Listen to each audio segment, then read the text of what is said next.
এবার খেলার খবর ক্রিকেট। বিশ্বকাপের জন্য বাংলাদেশ দল চূড়ান্ত হয়েছে। গত বিশ্বকাপের অধিনায়ক খালেদ মাসুদ পাইলটের ওই দলে জায়গা হয়নি। বাংলাদেশের 15 জনের দলটি এরকম: হাবিবুল অধিনায়ক, শাহরিয়ার, জাভেদ, তামিম, আফতাব, আশরাফুল, সাকিব, রাজিন, মুশফিক রহিম উইকেটকিপার, রফিক, রাজ্জাক, মাশরাফি, শাহাদাত, তাপস বৈশ্য এবং রাসেল। অভিজ্ঞ দল নিয়ে বিশ্বকাপে যাচ্ছে বাংলাদেশ। তবে অভিজ্ঞতা থাকা সত্ত্বেও মুশফিক রহিমের পারফরম্যান্সের কারণে হার মানতে হল উইকেট রক্ষক মাসুদকে। জাভেদ, রাজিন এবং রাসেল সুযোগ পেয়েছেন অভিজ্ঞতা ও ঘরোয়া পারফরম্যান্সের বিচারে। আর জিম্বাবুয়ে সফরকারী দলের তুষার, শরীফ জায়গা পাননি দলে। নাসিমুল হাসানের রিপোর্ট। গেল কদিন ধরেই বাংলাদেশ দলের নাম ঘোষণা নিয়ে চলছিল নানা জল্পনা কল্পনা। জিম্বাবুয়ে সফর শেষে কে দলে থাকবেন আর কে ফিরছেন, এ নিয়ে দেশের সাবেক ক্রিকেটাররা ভিন্ন মত জানাচ্ছিলেন। কিন্তু দুপুরে জাতীয় ক্রীড়া পরিষদের সম্মেলন কক্ষে প্রধান নির্বাচক ফারুক দল ঘোষণা করে সেই সব প্রশ্নের জবাব দিয়েছেন।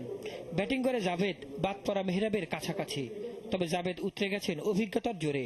লাস্ট 6 মাস অনেক কিছু ট্রাই করেছি, কিছু জায়গায় ট্রাই করেছি, বাট আমরা আশানুরূপ ফল পাইনি। এবং তারা লিগে তারা বেশ ভালো পারফরমেন্স করেছে দুজনই ব্যাটসম্যান। এর মধ্যে জাভেদ হয়তো বা ওপেনিং ব্যাটসম্যান হিসেবে গিয়েছে এক্সট্রা, আর রাজিন সালেকে আমরা যে কোনো জায়গায় খেলাতে পারি ওপেনিং অথবা মিডল অর্ডারে। ওই দিক থেকে আমাদের মনে হয়েছে যে এই দুজন এক্সপিরিয়েন্স যেটা হেল্প করবে টিমের জন্য। দুর্ভাগ্য পাইলটের, মুশফিকের চেয়ে ভালো অবস্থানে থেকেও জায়গা পায়নি। আমরা কিন্তু এক্সপিরিয়েন্সের সাথে আমার ব্যাটিংটা ইম্পর্টেন্ট একটা ফ্যাক্টর বলেছি আমি, যে আমরা উইকেট কিপারের কাছ থেকে এক্সপিরিয়েন্স অবশ্যই চাই, but at the same time আমাদের ব্যাটিংটা এখন অনেক ইম্পর্টেন্ট পার্ট প্লে করে। আপনার দেখে থাকবেন যে আপনার 6 নম্বর 7 নম্বর ওয়ানডে ক্রিকেটে খুবই ইম্পর্টেন্ট একটা পার্ট, যেটাতে আমরা লাস্ট 6 মাসে পাইলট থেকে তেমন কিছু পাই নাই। স্কোপ ছিল ডোমেস্টিকে তেমন কিছু পারফর্ম করেনি যেটা আমাদের উদ্বুদ্ধ করতে পারে ওকে টিমে নেওয়ার জন্য। ওই দিক থেকে বিবেচনা করে আমরা মুশফিককে একটা কিপার হিসেবে নিয়েছি এবং সে এই জন্য পাইলট আগে এসছে আর কি।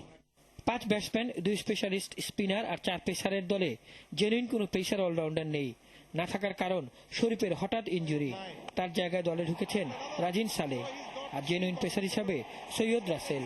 বেস্ট অ্যাভেলেবল পসিবিলিটিতে ও ঠিক 2-3 জন ডিসকাশনে এসছে, তার থেকে ও আমরা ওকে এগিয়ে রেখে, যেহেতু লেফট হ্যান্ডার বল সুইং করেছে আর ন্যাশনাল টিমের পরে একদম বাজে খেলেনি, আমরা এর চেয়ে ভালো চাচ্ছিলাম, বাট যেহেতু আমরা পাইনি সেজন্য আমরা এসকে রাসেলের উপর আবার ফিরে গিয়েছি।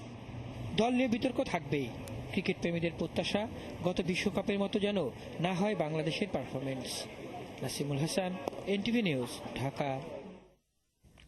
এদিকে দল থেকে বাদ পড়া খালেদ মাসুদের প্রতিক্রিয়া জানা সম্ভব হয়নি। তবে গত বিশ্বকাপের অধিনায়ককে বাদ দেওয়ার বিষয়টি মেনে নিতে পারছেন না জাতীয় দলের সাবেক অধিনায়করা। খায়রুল আমিনের রিপোর্ট।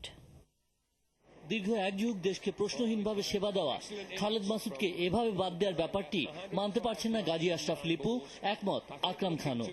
বাংলাদেশ ক্রিকেটে খালেদ মাসুদ যে অবদান রেখেছেন তার প্রতিদানে আমার মনে হয় যে প্রপার জাস্টিস তার প্রতি করা হলো না। সামগ্রিক জিনিসে যদি বিবেচনা করা হয় তাহলে কেন জানি মনে হচ্ছে যে পাইলটকে দল থেকে অনেকটা বাদ দেওয়ার একটা কোনো জায়গায় একটা পায়তারা ছিল। ওনারা ব্যাটসম্যান কাম কিপার চেয়েছেন, সেই ক্ষেত্রে আমি এটা বলবো যে হয়তো ঠিক আছে, কিন্তু আমার চোখে বাংলাদেশে এখনো নাম্বার 1 আপনার পাইলট অ্যাজ এ কিপার। তো আমার মনে হয় যে আপনার ওয়ানডেতে আপনার 4টা বলার এবং একটা কিপার স্পেশালিস্ট নেওয়া উচিত। যে উপায়ে মাসুদকে বাদ দিয়ে তরুণ মুশফিক রহিমকে নেওয়া হলো, তার মধ্যে অন্য গন্ধ খুঁজে পাচ্ছেন তারা। সেই বিষয়ে বলক ইংল্যান্ডে 2 বছর আগে যেভাবে একটা বড় নাম হয়ে এসেছিল মুশফিক রহিম, আমরা কিন্তু তার ব্যাট থেকে সেরকম পারফরমেন্স ঘরোয়া ক্রিকেটে গত 2 বছর দেখতে পারিনি। একটা প্রশ্ন তো জন্ম দিতে পারে যে সম্প্রতি জিম্বাবুয়েতে তিনি ভালোই করেছেন আমি বলবো। তো সেক্ষেত্রে বাংলাদেশ টিম তাদের প্রথম সারির ব্যাটসম্যানকে বাদ দিয়ে কেন তাকে 3 এবং 4-এ খেলিয়েছে, এটা একটা বড় প্রশ্ন। তারা কি বিশ্বকাপেও তাকে 3 এবং 4 নম্বরে ব্যাট করাবেন? মুশফিকুর রহমান ফিউচারে আপনার কিপিং করবে, বাংলাদেশে হয়তো সার্ভিস দিবে, তো আপনি এই ক্ষেত্রে এতগুলা ওপেনার না নিয়ে একটা ওপেনার কাট করে আপনি একটা 2টা কিপার ইজিলি নিতে পারতেন।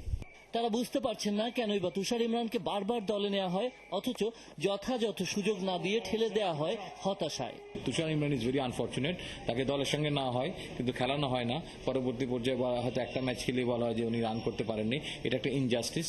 তুষার ইমরানের জন্য আমার সিম্প্যাথিটা অলওয়েজ থাকছে, বিকজ সে ডোমেস্টিক কিন্তু ভালো খেলে এবং সব সময় কিন্তু সে কিন্তু বেশি চান্স পায় না। এমন দেখা গেছে বাংলাদেশে অনেক প্লেয়ার আছে হয়তো অনেকবার খারাপ খেলার পরেও কিন্তু বাংলাদেশ টিমে খেলে যাচ্ছে। খায়রুল আমিন, এনটিভি নিউজ, ঢাকা। বিশ্বকাপ ক্রিকেটের আরো খবর। স্ত্রীকে সময় দেওয়ার সিদ্ধান্ত নেওয়া গিলক্রিস্ট এবং ইনজুরিতে পড়া